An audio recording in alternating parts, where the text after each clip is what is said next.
Chers internauteurs et internautrices, bienvenue dans ce Trick Track TV. Aujourd'hui, nous allons parler d'une petite partie game. C'est assez léger, c'est très rapide, ça coûte pas très cher, ou pas du tout. Monsieur Pete, avec nous dans le studio. Bonjour. Vous êtes un petit peu le représentant, j'ai envie de dire, de Sandy Peterson, Oui. ici en France, pour Cthulhu Wars, Exactement. qui n'est pas du tout petit, qui n'est pas du tout léger et qui ne coûte pas du tout pas cher. Mais c'est pour ça qu'on l'aime. Donc, vous êtes déjà venu une fois. Il y a je peux 2 te ans. tutoyer, d'ailleurs, j'ai pas besoin de Vas-y, vous tutoyer. Tu es déjà venu dans une autre vidéo, avant Oui. que je commence ici à Trick Track même, pour expliquer le jeu de base. Oui, Mais entre-temps, il y a eu les campagnes français pour le jeu de base et pour toutes les extensions. Et c'est pour ça qu'on est là aujourd'hui. exactement. Donc, il y en a beaucoup. Voilà, mon peuple. Le terme kiloplastique n'a jamais été aussi pertinent que ici dans cette vidéo. L'intégrale, c'est 25 kilos. Voilà. Ça, c'est littéralement, ça c'est du lourd. Voilà. Bon, bah écoute, il va falloir commencer parce que là, il faut qu'on passe partout. Donc, on commence où? Peut-être par les factions Allez-y, jouables, alors. c'est peut-être le plus simple. Donc, il y a aujourd'hui 14 extensions axées gameplay, donc qui modifient les choses, et après quelques extensions plus cosmétiques. Sur le côté gameplay, il y a d'abord des nouvelles factions. La boîte de base en contenait 4, et il y en a 3 nouvelles jouables. On va peut-être commencer par nos amis violets. D'accord. Alors, tu veux voir un truc magique? C'est quoi les noms des 4 factions dans la boîte de base? Chèvre noire, Grand Cthulhu, le chaos rampant et le cygne jaune. D'accord. Et ça coûte combien de points de pouvoir à activer une de ces trucs-là? 2 points de pouvoir, 1 point seulement si le grimoire millier de chevreaux est actif. Voilà. Monsieur, dames, il sait de quoi il parle, ce type-là. Allez-y. Merci Jamie. Donc la faction violette, c'est peut-être la faction la plus difficile à maîtriser, mais c'est aussi la plus polyvalente. C'est une faction en règle générale qui se fait détester par les autres joueurs autour de la table parce qu'elle a vraiment des pouvoirs qui ne respectent pas les règles des autres. Je vais en donner quelques-uns. Habituellement, il faut un portail pour invoquer un monstre et il faut contrôler le portail pour invoquer son monstre. Le violet, il invoque même chez les autres. Un portail contrôlé par un autre joueur, un monstre à lui va arriver chez l'autre joueur. Alors juste, il invoque ce qu'il veut, là où il veut. Où il veut, pas de limite. Ah oui. Autre truc assez embêtant avec nos amis violets, c'est un peu comme les Pokémon, ils évoluent. Ok. N'importe quelle unité violette, quand elle se bat, si elle survit au combat, donc du moment qu'elle n'est pas tuée, elle peut se transformer dans la version supérieure. Donc le petit cultiste, il devient un mutant, Qui devient un gros mutant. une abomination, qui devient un rejeton dioxodote, et le rejeton peut se casser en autant de mutants qu'on veut. Ah, classe. Ok. Donc, Très bien. ça semble très puissant, mais à l'inverse, elle a des faiblesses. Toutes ces unités coûtent très cher. Donc dès qu'on commence à en perdre, c'est jamais très bon. Bah, vu que tu les améliores gratuitement, ça a son sens, on va dire. C'est la seule faction qui n'a aucun monstre qui coûte un seul point. Le premier monstre en d'accord. coûte 2. Ah ouais, carrément. Donc dès qu'on est dans la course aux unités par rapport aux autres joueurs, on passe forcément derrière. D'accord. Ok. Donc voilà pour notre ami. Une faction très différente, le Marcheur des Vents, une faction basée sur le combat, un peu comme Cthulhu. D'accord. Par contre, on a un mode un peu tempête de glace, c'est-à-dire qu'au début de la partie, il va être très faible. Plus la partie va durer et plus il va être puissant, voire inarrêtable. En fin de partie, il peut battre l'autre faction très orientée combat qu'est Cthulhu. Ah ouais. Dans les pouvoirs pénibles, il y en a plein. Son grand ancien, déjà il en a 2, emmène gratuitement avec lui les unités. Donc pour 1 point, je peux bouger toute mon armée. Ouf. Donc on effectivement. bouge très vite. Autre pouvoir très pénible, cet authentique petit glaçon qui permet de bloquer les actions des autres. Quand on met le glaçon dans une région sur la carte, toutes les actions ennemies dans cette région coûtent 1 point de plus. Entrer dans la région, c'est 1 point de plus. Combattre, c'est 1 point de plus. Invoquer, c'est 1 point de plus. C'est aussi bien défensif qu'offensif.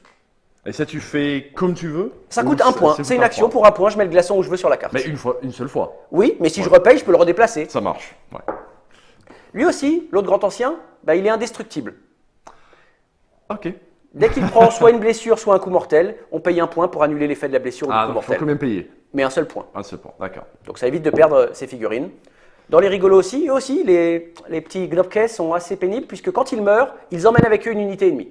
Puisqu'on a tué un Gnopke, il y en a une qui saute. N'importe lequel. Même un grand ancien. Non, Ok. hors grand ancien. Ok. Quand même. Et eux viennent gratuitement à la fin des combats, les Wendigo viennent manger les cadavres, donc ils arrivent gratuitement à la fin de n'importe quel combat, même si on n'était pas dedans.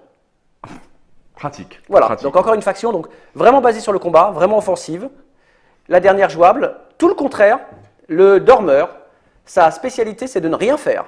Donc de laisser les autres dépenser leurs points de pouvoir pour après agir une fois que tout le monde est à 0, il ne peut plus jouer. Ah, ok. Autre caractéristique sympa, il peut piquer les pouvoirs spéciaux des autres factions. Ça veut dire qu'il peut voler comme le chaos rampant, il peut être immortel comme Cthulhu, il peut sortir autant de monstres qu'il veut comme la chèvre, il peut emprunter à chaque tour des pouvoirs à d'autres factions. Ça, c'est pas mal. Ça, j'aime bien. Dernier particularité du dormeur, si on l'attaque, il peut carrément prendre ses troupes et son portail, les mettre hors de danger sur son plateau de jeu. Il quitte la carte, on ne peut plus les toucher. D'accord. Ok. Donc c'est vraiment une faction, si on Passif, la laisse tranquille, voilà, agressif. passif-agressif, si on la laisse tranquille, on perd la partie. Mais à l'inverse, venir l'embêter est compliqué parce que plus il va avoir d'unités, plus il va lancer de dés en combat. D'accord. Bah oui. Donc voilà vraiment pour les trois grosses factions jouables dans les extensions, c'était les 3 premières. Donc ça, c'est des boîtes. Donc montre-nous les boîtes pour que les gens savent de quoi ils parlent. Donc ça, c'est les Marcheurs les des vents. marcheurs du vent. Donc ça, c'est le gros indestructible et sa faction. Donc les Dormeurs. le dormeur, pardon. Donc monsieur, j'aime rien faire, mais je le fais bien. Yogg-Sothoth. Celui qui ouvre la voie. D'accord. Donc ça, c'était Hop les là. trois premières factions, les 3 premières extensions. Ensuite, on va trouver un certain nombre d'unités neutres. Les premiers, c'est ce qu'on appelle les monstres neutres. Donc je vais en montrer quelques-uns. Jamie, si tu veux en Mais montrer. pour revenir là-dessus, juste Oui. très rapidement pour que les gens comprennent bien, ça, c'est les factions qu'on trouve dans la boîte de base. Non, Donc, ça le c'est. Oui, mais Voilà. comme celle qu'on Oui. trouve dans la boîte de base, donc il y a le plateau de jeu qui vient avec. Tu peux commencer la partie. C'est pas Il des y a- mercenaires comme on va Non, voir là tout de suite. c'est le Ok. joueur va jouer le marcheur des vents, comme Ça il allait marche. jouer Cthulhu. Ça marche, très bien. Donc justement maintenant les factions mercenaires, il y a des monstres dits monstres neutres. Alors il y en a un certain nombre, peut-être tu vas en montrer Pour quelques-uns. les arachnophobes, Voilà. spécial. Il y a 2 boîtes de monstres neutres. Le principe du monstre neutre, ce sont des unités mercenaires dont on va acheter la loyauté pendant la partie. Et à partir du moment où on a acheté la loyauté, en donnant des points de victoire, par contre, Ah. ce monstre nous appartient jusqu'à la fin de la partie. On est le seul joueur qui va pouvoir utiliser les araignées de Leng, par exemple. Ah, ok. Là, l'avantage de ces factions-là et de ces monstres neutres, c'est que globalement, elles permettent souvent de contrebalancer des faiblesses de notre faction principale. J'ai une faction qui n'est pas très basée sur le combat, bah, je vais peut-être prendre le Gug qui pour 1 point lance 3 dés de combat. Ou au contraire, va servir à renforcer l'avantage de sa façon. Je me bats, je prends le Gug qui permet de se battre très bien. Donc, chaque monstre neutre, il y en a en tout 8 différents, a ses propres caractéristiques. Certains sont plutôt utilitaires, permettent de se déplacer plus facilement, de donner des points de victoire. D'autres embêtent directement l'adversaire, comme par exemple le serviteur des dieux extérieurs. Lui, on achète sa loyauté, mais on donne la carte de loyauté à un autre joueur, parce que tant que le joueur n'aura pas mis tous les serviteurs sur le plateau de jeu, il ne pourra pas invoquer d'autres monstres. Ah, d'accord. Et petit problème supplémentaire, les serviteurs ont une force négative. Donc quand il y a une bataille qui sont dedans, ils baissent le score de combat de l'unité de la faction qui les a. D'accord. Ça pourrit un peu le jeu de l'autre. Dans les autres qui sont un peu sympathiques aussi, les bêtes lunaires, elles payent pas de mine, sauf que quand on les invoque, on les met sur le grimoire, donc sur la capacité spéciale de notre joueur. Tant que la bête est sur le plateau du joueur, de l'autre joueur, il ne peut pas utiliser ce pouvoir. Je neutralise les pouvoirs des autres avec les bêtes D'accord. lunaires. Donc c'est pas que des monstres invoqués pour le plateau, donc. Non, non, non. Ils ont tous un effet spécial. Ceux-ci, par exemple, vont donner des points de victoire si on en a suffisamment en jeu. Ceux-ci se déplacent n'importe où sur la carte et peuvent emmener en plus un adorateur avec eux, donc pratique pour piquer des portails aux autres. Carrément. Eux, lorsqu'il y a des tués en combat ou des blessures, lorsqu'ils ont blessé ou tué des unités, ils vont gagner, ils vont piquer des points de pouvoir à l'adversaire ou des points de victoire à l'adversaire. Ils les siphonnent. C'est les vampires sympa, stellaires. Ça, c'est puissant, ça. Donc ça, toutes ces factions neutres, je pense que je les ai à peu près toutes présentées, il resterait le Ghast éventuellement, elles viennent dans 2 extensions différentes. Alors, ce sont tous des monstres dans l'univers de Lovecraft qui venaient des contrées du rêve, donc la fameuse contrée onirique. Donc là-dessus, il y a 2 boîtes différentes d'extensions. Il y avait les monstres de la surface, qu'en contiennent 4. D'accord. Donc voilà la boîte. Normalement, on voit bien la jolie figurine, mais là. on Elles voit sont pas dedans. Donc, les monstres du surface des contrées du rêve. Et la même pour les monstres souterrains des contrées Les du rêve. monstres souterrains, effectivement. Encore une fois, jolie figurine. Oh, pardon. Pas de problème. Donc ça, c'est le principe des unités mercenaires, des monstres. On les achète et jusqu'à la fin de la partie, ils sont à nous. Et on les achète avec des points de pouvoir ou les points de victoire? Point de victoire. Point de victoire. Point de victoire, j'achète la carte de loyauté du monstre. Ça marche. Et donc, tu peux ensuite les invoquer comme s'ils étaient un monstre de ta faction. Quand tu achètes la carte de loyauté, tu en reçois un gratuitement que tu mets sur le plateau. Par contre, les autres, oui, tu dois les payer en points de Ça pouvoir, marche. comme n'importe quel monstre de ta faction. Tout simplement. Ok. Il y a une autre unité neutre, c'est ce qu'on appelle les grands anciens indépendants. Eux, le problème, c'est qu'on n'achète pas leur loyauté pour toute la partie. On les réveille. Tant qu'ils restent sur le plateau, ils sont à nous. Mais si un adversaire les tue, n'importe qui peut les réveiller à nouveau. D'accord. Donc ça, c'est beaucoup, beaucoup plus embêtant. Par contre, ils ont tous 2 pouvoirs. Un premier pouvoir qu'ils ont de base en arrivant en jeu, et un deuxième pouvoir qui se débloque en remplissant une condition spéciale. Je vais en montrer D'accord. quelques-uns. Ok. Par exemple, voilà Shognarphone. Shognarphone, le principe, c'est quand on se bat chez vous et que vous avez un portail, on lance 3 dés de plus en combat. Le portail aide à se défendre. C'est le pouvoir de base. Si on fait évoluer son pouvoir, Dans Cthulhu Wars, il y a les signes des anciens qui sont des points de victoire cachés qu'on tire secrètement. À partir du moment où on contrôle Shognarphone, ce n'est plus caché. Le joueur qui contrôle Shognarphone les retourne tous et chaque fois que quelqu'un gagne un point, y compris lui, choisit lequel. Donc le joueur prend les 3 et donne les 1 aux autres. Ça, c'est méchant, ça. C'est très pénible, surtout avec certaines factions. Dans les pouvoirs bien pénibles encore, qui est-ce qu'on va prendre? On va prendre oups. Voilà, ça c'est Atlanacha. C'est vraiment bien pour les arachnophobes, ce jeu. Oui, c'est encore une araignée, je suis désolé pour les arachnophobes. C'est un puce plus que ça. Bon. Le principe d'Atlanacha, elle va essayer de se promener sur le plateau et elle peut pondre des toiles sur le plateau. C'est bien une araignée. À partir du moment où 6 toiles sont présentes sur le plateau, sachant qu'elles ne peuvent pas être détruites, ces toiles, la partie s'arrête immédiatement et celui qui contrôle Atlanacha gagne. Ce qui veut dire que je contrôle Atlanacha, j'arrive à faire 5 toiles, quelqu'un me tue Atlanacha, réveille Atlanacha et met la 6e toile, il gagne. Donc il faut protéger Atlanacha. Les toiles restent. Restent toujours. Ah ouais, d'accord. Toujours. C'est le problème. Ah ouais, c'est intéressant. Et niveau prix, c'est toujours des points de victoire.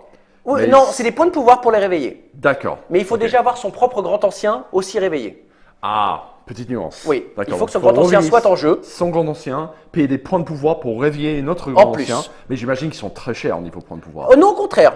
Ils sont plutôt aux alentours de 4 points de pouvoir, ce qui n'est pas très cher. Ok. Par contre, encore une fois, les capacités qu'on peut déclencher pour libérer leur second sort est souvent assez pénalisant. Par exemple, pour avoir le droit de jouer avec les signes des anciens de façon visible, il faut sacrifier soi-même 2 de nos propres signes des anciens. Donc je perds des points de victoire pour activer le pouvoir. Ça va être mon 3e question. Oui. Mais bon, voilà. Donc oui, il y a toujours un désavantage, ou en tout cas une condition particulière qu'il faut remplir. Ça peut être sacrifier un portail, par exemple pour Yig. Où est-ce qu'il est mon copain Yig? Ici. Yig, le dieu serpent. Il est classe. Donc lui, il rend nos adorateurs venimeux. Donc quand les adversaires éliminent nos adorateurs, ils perdent également des unités. Ah ouais. Et si on accepte de sacrifier un portail, au début de chaque phase de collecte de pouvoir, chaque joueur devra soit accepter de perdre un point de pouvoir ou que le joueur qui contrôle Ying gagne un point de pouvoir. D'accord. C'est encore un autre exemple. Donc tous les grands anciens changent une mécanique fondamentale du jeu. En règle générale, mon conseil, c'est de ne pas jouer avec tous d'un coup, parce que là, ça devient un grand n'importe quoi. C'est comme plutôt presque tous les jeux de Cthulhu où tu as plein d'extensions. Dès que tu joues avec tous, c'est n'importe quoi. C'est du bazar. Moi, je suggère d'en mettre le nombre de joueurs moins 1, pour en plus punir celui qui est trop lent à réveiller, qui n'en aura pas. C'est pas une mauvaise idée. Tu tires aléatoirement. J'imagine que chacun a une carte ou une tuile ou quelque chose. Chacun a une grande tuile cartonnée qu'on met à côté de son plateau de faction, et aussi un grimoire spécifique quand on libère la capacité. D'accord. Voilà. Donc les boîtes, elles sont en 3 boîtes aujourd'hui. Il y a une première boîte de 5, les figurines ne sont pas dedans. Donc les grands anciens indépendants. Une deuxième pas de grands anciens indépendants. Auto-entrepreneur. Donc indépendant numéro 2. Et le dernier, il est tout seul, c'est Gobogeg. Oh, le pauvre, il s'est laissé. Eh bien, ok. Voilà pour les grands anciens indépendants. Eh bien, pour un jeu normal, ça serait déjà très bien, mais Cthulhu Wars va encore plus loin. Il en reste malheureusement. On n'a pas fini encore, malheureusement. Extension intéressante, Jamie, c'est toi qui les as. Ce sont les grands prêtres. C'est fabuleux, 7 petits bonshommes aux couleurs bariolées. Voilà. Ce sont des adorateurs, donc des humains qui adorent les grands anciens. Par contre, ce sont les chefs du culte. Autant en temps normal, on avait les adorateurs simples dans chaque faction. Oui, attends, voilà, c'est ça. Top. Adorateur normal, adorateur suprême. Donc, le grand prêtre, il sait faire tout ce que sait faire un adorateur normal. Mais en plus, on peut à n'importe quel moment le sacrifier pour regagner immédiatement 2 points de pouvoir. Ce qui permet de réagir si on est tombé à 0 et que tout d'un coup on nous attaque. Ce qui permet de forcer les autres joueurs à prendre des positions plus ou moins défensives, puisqu'en permanence, on ne sait pas ce que va pouvoir faire cette personne avec ses 2 points secrets dans la poche. Tout d'un coup, c'est ça. Voilà. Donc, une petite extension qui au début ne paye pas de mine, mais qui change réellement la stratégie des parties. C'est-à-dire qu'on ne joue pas du tout de la même manière en termes de stratégie à partir du moment où les grands prêtres sont en jeu. Ah, je peux voir comment. Je peux voir pourquoi. Il y a des vraies bonnes combos. Voilà la boîte des grands prêtres, donc un par faction. Les grands prêtres, oui, il y a beaucoup de boîtes dans ce jeu. Et je pense que tu as besoin de garder les boîtes parce que ça ne rentre pas tous dans la boîte de base. Non, la boîte de base ne suffit pas malheureusement. Après, à parler des unités... Moi, j'ai l'armoire spéciale pour Cthulhu Wars. Ça aurait été bon stretch goal, ça, je trouve. Moi, j'ai un grenier. Une armoire spéciale. C'est un grenier et il y a dans le grenier les jeux. Donc, Cthulhu Wars. On va peut-être parler maintenant des différentes cartes, puisque de base, dans la boîte de base, il y a la carte de la Terre qui permettait de jouer à 3 à 5 joueurs. Ça marche. Donc la première, même elle est là, parce que je ne l'ai pas sortie, c'est toujours la carte de la Terre, mais cette fois pour 6 à 8 joueurs. Ah oui. Alors, ça veut dire plus de régions, mais attention aussi, la carte est plus grande. Elle est 20% plus grande en longueur et 20% plus grande en largeur, parce que plus d'unités. Large, donc. Voilà. Donc de base, c'est 1 mètre par 50 cm. Là, on est à du 60 par 1 mètre 20. À savoir que le jeu de base te permet de jouer jusqu'à 4 joueurs. 5. 5. Il n'y a que 4 factions, mais tu as la carte pour jouer jusqu'à 5 joueurs. C'est-à-dire que si tu as le jeu de base et que tu Ah achètes oui. une faction, tu peux jouer à 5. Ça marche. Donc là, c'est de 6 à 8. À 8. Donc il faut acheter d'autres factions, mais Voilà, tu peux. Ok. c'est possible. Très bien. Après avoir dit ça, on va pousser nos copains pour Hop là. Bon, attends. parler des 3 autres cartes. Oui, n'importe où. Hop, je les ramène là-bas. Mettre là bien comme il Yes. faut. Voilà. Oh tiens, un dernier. Hop. La carte de la Terre primitive. C'est la Terre il y a des années, des années, des années, des années. Le Longtemps. principe est simple, c'est avant l'arrivée de l'ère glaciaire. Donc au départ de la partie, c'est une carte tout à fait normale. Ok. Et à chaque tour, à chaque phase d'apocalypse, le premier joueur va devoir placer 2 glaciers sur la carte, sur les emplacements marqués. Le problème d'avoir un glacier dans une région, c'est que tout portail qui se trouve dans cette région n'est plus contrôlé. Ah. Voilà un portail, j'avais un bonhomme dessus, le premier joueur décide, parce que je suis orange, de me punir, il fait ça. Ah, et c'est bon, on va en venir à ces trucs-là après, Voilà. mais c'est prévu pour ça, j'aime beaucoup. Oui. Ça, j'aime beaucoup. Donc le problème, c'est que je ne peux plus invoquer de monstre ici, je gagnerai plus de points de pouvoir au début du tour, donc plus la partie va avancer, plus ces régions vont se condamner, donc plus on va être contraint d'aller dans la région centrale où il n'y a pas de glacier possible. Donc plus la partie va avancer, plus ça va être de la fight. C'est vraiment une carte pour ceux qui aiment la fight, la confrontation. Avec un avantage quand même, c'est que puisque le portail n'est contrôlé par personne, il donnera au début du tour un point de pouvoir à tout le monde. Donc Ouais. on a globalement sur cette carte-là beaucoup de pouvoir, donc on peut s'amuser vraiment avec les pouvoirs, vraiment à sortir les grosses Pas beaucoup unités de place, hein. et à se taper. Donc voilà, voilà pour la faction, pour la carte Sympa. de la Terre primitive. Et bien sûr, est-ce que la carte vient avec ces trucs-là? Bien sûr, il y en En a. 3D, pas des jetons en Non, carton. non, ça. D'accord. Les petits, on dirait des bonbons, mais il ne faut pas les avaler. Putain, ils sont piquants comme bonbons. C'est ça. Donc voilà pour la Terre primitive. Donc pareil, elle vient de 3 à 5 joueurs, puisqu'après on permute les plateaux selon Hop là. le nombre de joueurs. Hop. Hop, Voilà. Tac. je vais ranger. Hop. Plateau numéro 1. Si tu veux montrer la boîte. Hop là. Hop. Et donc ça, bien sûr, la boîte est légèrement plus grande que l'autre parce qu'il y a les éléments en 3D. Oui. Voilà. Carte suivante. Ça voit un tas là derrière. Alors, je vais mettre les unités qui sont censées être sur cette carte parce qu'elle vient avec des unités. Ah. Et il y a notre copain là-bas. Celle-ci, c'est Yugot, donc la planète Mars, terre des Migos, terre d'un certain nombre de créatures de Lovecraft. Mais surtout, elle a 3 zones spéciales. C'est sa grande différence par rapport à la carte de la Terre. La première zone spéciale, c'est le laboratoire qui se trouve ici. Parce que lorsqu'on contrôle le laboratoire, on peut transformer nos adorateurs en cylindres à cerveau. Donc on leur extrait le cerveau et on les met dans un tube de métal. Pourquoi pas? Alors, je ne vous ai pas sorti les jetons, c'est des jetons avec justement un cerveau dans un tube. L'avantage, c'est que le cylindre à cerveau, il ne se déplace pas tout seul bien sûr, mais n'importe quelle unité peut l'emmener gratuitement. D'accord. Et puisque je transforme un certain nombre de mes adorateurs en cylindre à cerveau, je peux derrière recruter à nouveau mes adorateurs, donc j'ai plus de oui. points de pouvoir. Ça marche. Ok. Quiconque contrôle le laboratoire peut faire de la chirurgie sur ses adorateurs. L'autre partie, c'est ici, c'est le promontoire de la mer de Limon. Si je contrôle un portail dans le promontoire, je contrôle les limons, qui sont ces monstres neutres. D'accord. Attention, ils sont loyaux à quiconque contrôle le promontoire. Donc je les sors tous, on me pique le portail, ils changent d'allégeance immédiatement et passent chez mon copain. Bien sûr. Ça, c'est en plus des assez bons monstres. Ils coûtent 1 point et ils lancent 2 dés. Donc vraiment un bon rapport Ah ouais, qualité-prix. c'est pas mal, ouais. Ils savent bien se battre et il y en a quand même un certain nombre. Il y en a 6 en tout. Donc on peut vraiment aller sur une grande quantité Ok. de limons. Et ils sont pas obligés de rester dans ce coin-là. Ils Non, peuvent aller où ils peuvent aller où ils veulent. Ils n'ont pas le droit d'aller par contre dans le promontoire. C'est le seul endroit où ils n'ont pas le droit d'aller. Par Logique. contre, ils vont où ils veulent sur la carte. Ça marche. Et la dernière zone, peut-être la plus traîtresse, c'est la pyramide verte. Alors la pyramide verte, elle a un premier avantage, c'est que quand on construit des portails sur la pyramide, soit sur ses faces, soit à son sommet, les portails rapportent 1 point de pouvoir en plus. Donc ça, c'est Déjà, plutôt c'est pas mal. bénéfique. Par contre, chaque phase d'apocalypse, on lance un dé, et si le résultat du dé est 1, 2, 3 ou 4, et qu'il y a un portail dans cette région, on réveille le gardien de la pyramide. Oups. Voilà. Et alors, le gardien de la pyramide, il est méchant parce qu'il lance plein de dés, D'accord. mais surtout, il n'est pas contrôlé par le plateau, il est contrôlé par chaque joueur à tour de rôle. Ah. Donc, tout le monde autour de la table, à tour de rôle, le déplace et attaque. Le joueur suivant fait pareil, le déplace et attaque, le déplace et attaque. Donc, en règle générale, il y a un gardien qui se promène, et surtout que quand on arrive à lui mettre un coup fatal, on ne le tue pas, on baisse simplement sa puissance de combat. Il faut l'amener à 0 de puissance de combat pour qu'il se rendorme et soit potentiellement Ah réveillé oui, plus donc il est tard. dur à enlever en fait. Il est dur à enlever et il tape partout. Et évidemment, puisqu'il se réveille ici, il tape souvent en premier celui qui contrôlait le portail Bien qui sûr, a provoqué son réveil. Logique. Donc c'est un peu un risque, c'est un peu si on échange sur O2, au dé, ça peut passer. Voilà pour la carte de Yugot, donc une carte plus stratégique parce qu'on ne peut pas se contenter de jouer dans son coin. Il faut faire attention à ces 3 zones. Il faut faire attention au laboratoire, sinon le joueur qui contrôle le laboratoire aura trop de points de pouvoir. Il faut faire attention au promontoire, sinon le joueur aura plein d'unités pas chères qui lancent plein de dés. Et il faut faire attention à la pyramide parce que là, ça peut vite faire très mal en réaction en chaîne puisqu'il va se promener sur toute la carte. Bien sûr. Donc attention au positionnement et surtout attention à qui s'amuse à aller jouer dans ces 3 zones-là. Donc sur cette carte-là, attention. Attention, attention, il ne faut pas jouer tout seul dans son coin. Donc bien sûr, double face comme d'habitude. Même chose, même pour combat. différents nombres de joueurs, etc. etc. Ah oui, pour celui-là, il y a moins de zones, d'accord. What do you got? Donc, hop, j'ai le échange. plateau. Et là, encore une grosse boîte. Pour le plateau, plus les figurines en 3D. Les autres brins sont pas dans cette boîte-là, j'imagine? Non, ça va être dans Ok, celui-ci. Ça marche. Alors, Ouh, oui, tcha. juste une info, pourquoi la couleur différente? Gris égale contrôlable par un joueur. Unité neutre, unité indépendante. Ah, Marron foncé égale toujours contrôlé par le plateau, on ne peut pas acheter leur loyauté. C'est la différence. tout simplement. Hop.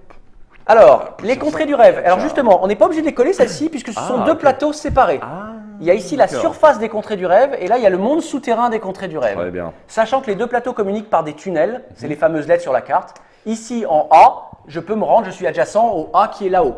Donc on D'accord. peut passer de la surface Sympa, ok. aux catacombes assez facilement en dépensant des points. Première particularité, à part le fait que ce soit deux plateaux séparés, il y a une condition de victoire spéciale. On peut gagner de façon normale en ayant suffisamment de points d'apocalypse et tous ces grimoires, mais on peut également gagner si on contrôle les 4 citadelles, soit de la surface, soit les 4 citadelles du D'accord. monde souterrain. Si n'importe quand dans la partie, un joueur contrôle les 4 citadelles de la surface ou les 4 du monde souterrain, la partie s'arrête immédiatement, il a gagné. ouais. Donc attention au contrôle de zone. Pour contrôler, il faut simplement avoir un portail que l'on contrôle dans la région. Ah oui, ça peut aller très vite par contre. Par contre, il y a quand même dans cette région, il y a des habitants, il y a des indigènes des contrées du rêve. Alors, les premiers, ce sont les Zoogs, c'est des espèces un peu de petits chats, mélange entre un chat et un rat chez Lovecraft. Alors, ils ne sont pas très méchants, ils sont malicieux. À chaque tour, on lancera des dés, encore une fois, ils arriveront dans les endroits qui sont marqués, ils ne viennent que sur les citadelles. Et tant qu'ils sont dans une région, on ne peut pas contrôler de portail. D'accord. On descend automatiquement du portail, donc il faut chasser les Zoogs. Donc il faut les combattre, il faut les forcer à partir pour contrôler le portail. Donc ils sont un peu pénibles, ils coûtent des points, mais au moins ils ne sont pas dangereux. C'est pas pareil pour le monde monsieur, là. souterrain. Il y a le Dole. Le Dole, il dort gentiment dans le Val de Pnat, mais il va se réveiller et à chaque tour, il visitera pareil 1 à 6, 1 à 2, 5, 6, 4, 3. Et malheureusement, Il fait de la visite. quand il visite et qu'il arrive dans une région où il y avait un portail, eh ben c'est simple, il détruit le portail et il mange le bonhomme qui le contrôlait. Il n'est Donc pas là, très commode le monsieur. non, donc c'est un peu plus dur de contrôler les portails ici. Certainement. Mais par contre, il n'est que dans une région à la fois, alors que les Zoogs pourraient, au lancer de dés, se retrouver un peu partout. Ça marche. Donc, cette carte-là, je la conseille vraiment quand on commence à avoir une bonne maîtrise du jeu. C'est pas la première à prendre, c'est pas la première à essayer, parce qu'il faut être vraiment familier avec les combinaisons entre les factions. Il faut faire attention à des factions qui pourraient gagner très vite en contrôlant quasiment en un tour les 4 portails. Donc c'est vraiment la dernière, entre guillemets, en termes de progression que je recommande, les contrées du rêve, parce qu'elle est vraiment beaucoup plus difficile à prendre en compte, y compris au niveau du déplacement. Il faut se dire que le A là, c'est en même temps, il est adjacent au A qui est là. C'est pas forcément très Très clair non. quand tu regardes comme ça. il faut- Et c'est volontairement en plus très décalé. Le B ici va se retrouver là-haut. C'est ça. Et ça change en plus sur la version 3, 4 ou 5 joueurs. Ah ouais. Donc il faut vraiment avoir une vue en permanence des deux plateaux et se demander ce que font les autres. Ce qui est déjà très dur à faire dans le jeu de base. Ce qui n'est pas forcément le plus simple à faire, mais là, contrée du rêve, c'est là que c'est peut-être le plus dur. Carrément. Ok. Et puis La un boîte. dernier bot, un Ah. autre gros bot en 3D pour le plateau et les figurines. Yes. On a quasiment terminé. Oh. Il reste plus non plus des extensions de gameplay, mais uniquement des extensions entre guillemets. Moi j'appelle cosmétiques. Je sais pas si c'est. Finition cosmétique. C'est cosmétique. Il Donc, y avait d'abord les deux figurines premier joueur. Dans la boîte de base, vous avez un jeton qui ressemble à ça, qui permet d'identifier qui va jouer en premier, celui qui a le plus de pouvoir. Et il ne faut pas oublier que celui qui a joué en premier décide du sens de jeu. Est-ce qu'on joue vers la gauche ou vers la droite? Donc, ces deux extensions ont exactement le même but, c'est de remplacer ce jeton par soit une figurine de HP Lovecraft qui permet d'indiquer avec sa lanterne vers la gauche ou vers la droite, ou de Asenath Waite et ses tentacules qui, de la même façon, va dire gauche ou droite. Donc, c'est vraiment juste deux petites extensions pour simplement remplacer le marqueur en carton par un marqueur plastique. Et ceux-là, je les aime bien. Voilà. Ça, c'est les marqueurs de portail en 3D. Donc, dans la boîte de base, il y avait les portails en carton qui étaient comme ça. Et là, de la même façon, ça les remplace par des… alors, je ne sais pas si tu veux les montrer en caméra. Voilà. Ah. Ça les remplace par des gros portails physiques qui sont beaucoup plus Même jolis. principe, donc c'est une boîte, il y en a 22 dedans pour Et remplacer les 22 comme on a portails montré carton. tout à l'heure, pour tous les jetons qui giflent les portails, hop, ça se clipse dedans. Oui, C'est alors pas parfait, ça ça. se clipse dedans, y compris les unités qui peuvent contrôler les portails. Donc bien Ah, sûr les adorateurs, mais aussi sûr. tiens, si tu m'attrapes une grande rouge Ah là-bas, oui, c'est vrai qu'eux, ils peuvent contrôler les les portails. donc rejetons ça de devrait- Shub-Niggurath, ils tiennent. Le Parfait. grand prêtre, il tient aussi. Nickel. Hop.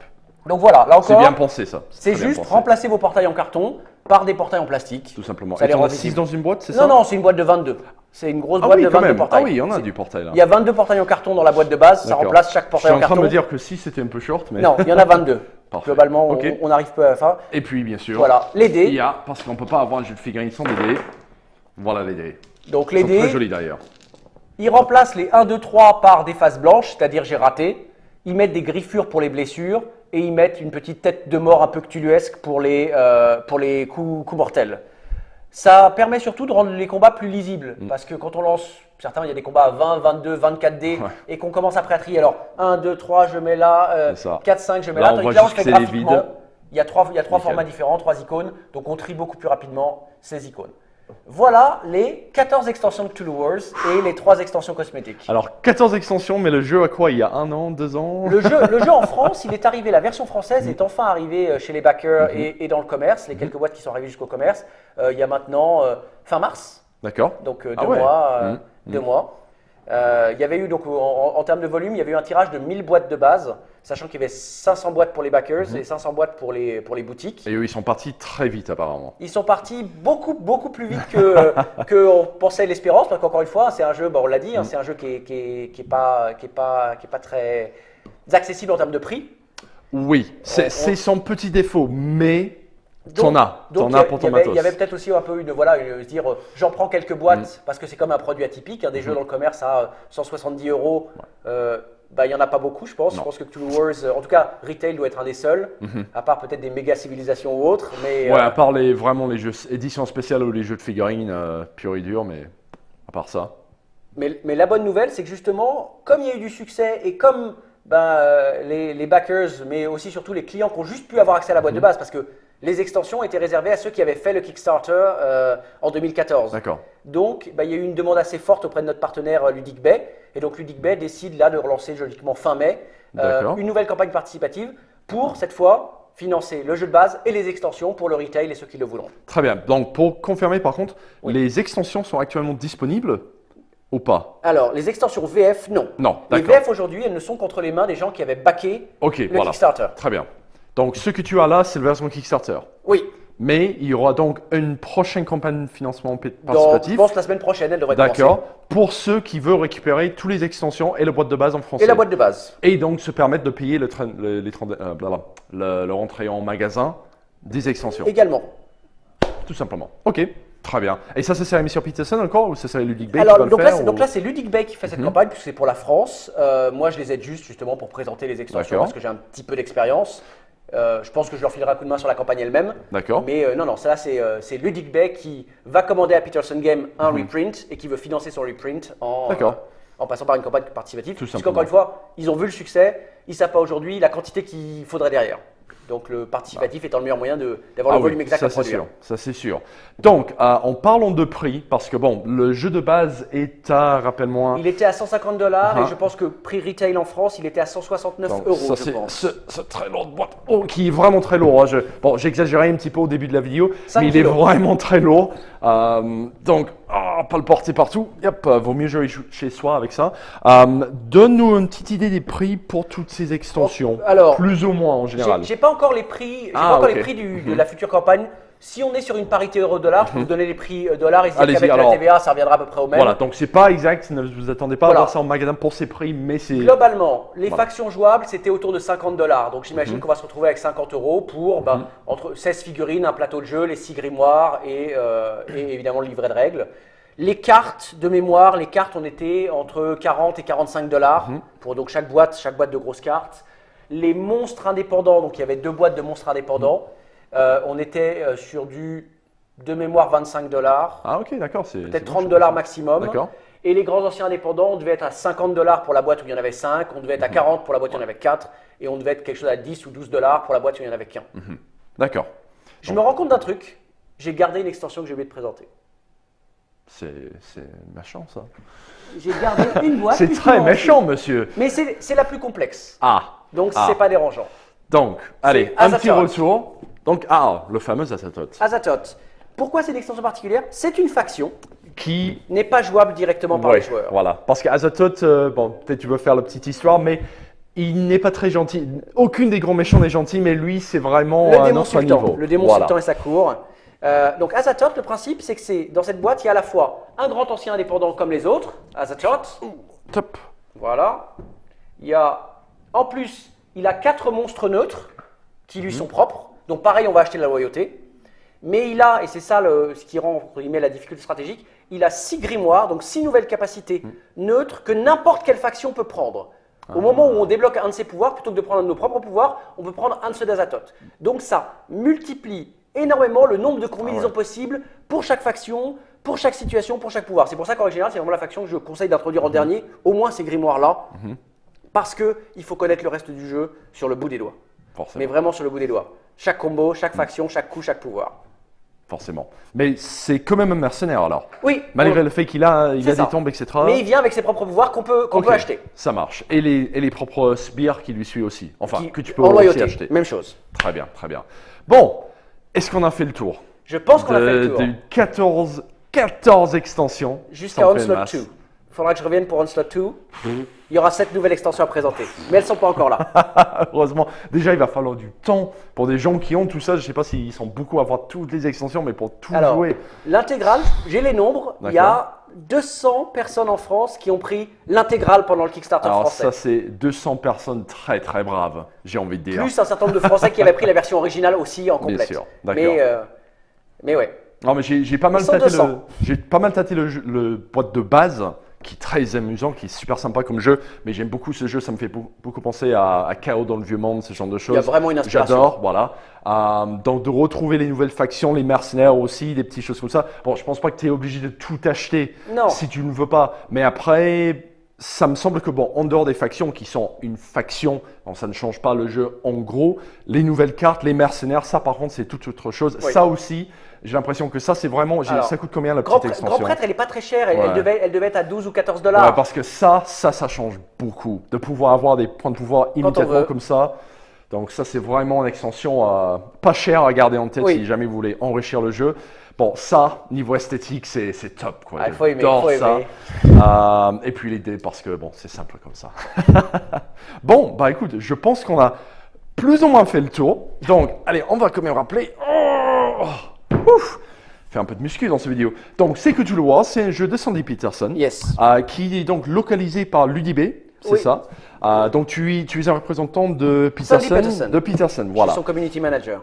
Parfait. Donc, c'est un jeu pour 14 ans et plus. Oui. 60 à 90 minutes. Bon, après, joueurs. si vous démarrez, c'est un peu plus. C'est un jeu étoffé, on va avec dire. explication des règles pour des débutants à 4, la partie elle est à 2 heures, 2 heures et demie. Exactement.